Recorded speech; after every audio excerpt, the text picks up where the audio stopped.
Hello guys, welcome back to my YouTube channel. আশা করি আপনারা সবাই ভালো আছেন। আপনিও চাইলে আমার মতো হাতের তৈরিতে এইরকম এইরকম এইরকম লোগো তৈরি করতে পারবেন। তো এইরকম লোগো তৈরি করার জন্য আপনাকে আজকের এই ভিডিওটি সম্পূর্ণ দেখতে হবে। তো চলুন আপনাকে দেখিয়ে দিই আপনি কিভাবে আমার মতো এরকম লোগো তৈরি করবেন, তাও আবার খুব সহজেই।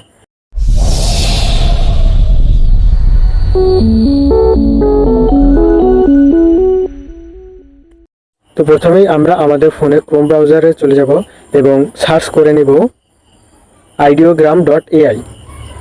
ideogram.ai লিখে সার্চ করার পরে আমাদের এইখানে তাদের অফিসিয়াল পেজে নিয়ে আসবে এবং এইখানে আসার পরে আপনি দেখতে পাচ্ছেন বিভিন্ন টেমপ্লেট শো করছে এবং নিচে হোম, তারপরে নোটিফিকেশন এবং প্লাস অপশন রয়েছে। তো এখানে প্লাস অপশনে আপনি ক্লিক করবেন। ক্লিক করে এখানে আপনি নিজের মন মতো করে যে কোনো ধরনের লোগো তৈরি করতে পারবেন। আপনি এখানে আপনার যেই রকম লোগো তৈরি করতে মনে চায় আপনি সরাসরি সেইগুলো সুন্দরভাবে লিখবেন এবং লেখার পরে উপরে জেনারেট অপশন আছে, এইখানে ক্লিক করবেন। জেনারেটে ক্লিক করার পরে আপনার লোগোটি সম্পূর্ণ জেনারেট হয়ে যাবে এবং আপনি সুন্দর একটি লোগো তৈরি করতে পারবেন। তাছাড়া এখানে আপনারা দেখতে পাচ্ছেন বিভিন্ন টেমপ্লেট রয়েছে।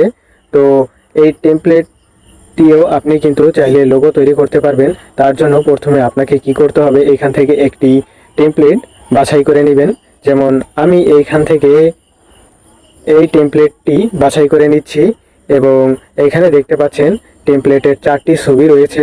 আপনি 4টি ছবির যে কোনো একটি ছবি এইখান থেকে ডাউনলোড করতে পারেন। ফটোর উপরে আপনারা দেখতে পাচ্ছেন কিছু লেখা আছে।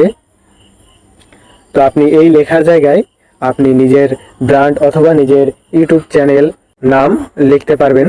তো তার জন্য আপনাকে প্রথমে কি করতে হবে, আপনি মিক্সারে ক্লিক করবেন। মিক্সারে ক্লিক করার পরে তো এখন দেখবেন ভিডিওর উপরে যেই লেখাটি আছে সেই লেখাটি কোন জায়গায় রয়েছে।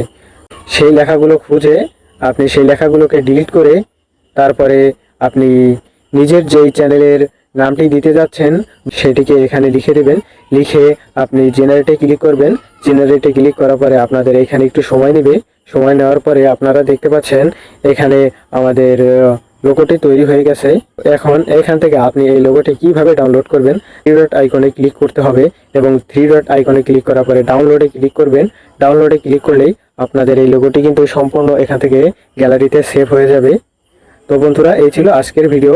আশা করি আপনি ভিডিওটি বুঝতে পেরেছেন। যদি কোনো জায়গায় বুঝতে অসুবিধা হয়ে থাকে তাহলে কমেন্টে জানাবেন, আমি আপনার সমস্যার সমাধান করে দেওয়ার চেষ্টা করব। এখন আমি আপনাদেরকে তো এইখানে সাইডের নামটি দিয়ে দিলাম। এখন আপনি নিজের ক্রিয়েটিভিটি দিয়ে নিজেই লোগো তৈরি করতে থাকুন। ভিডিওটি দেখার জন্য ধন্যবাদ।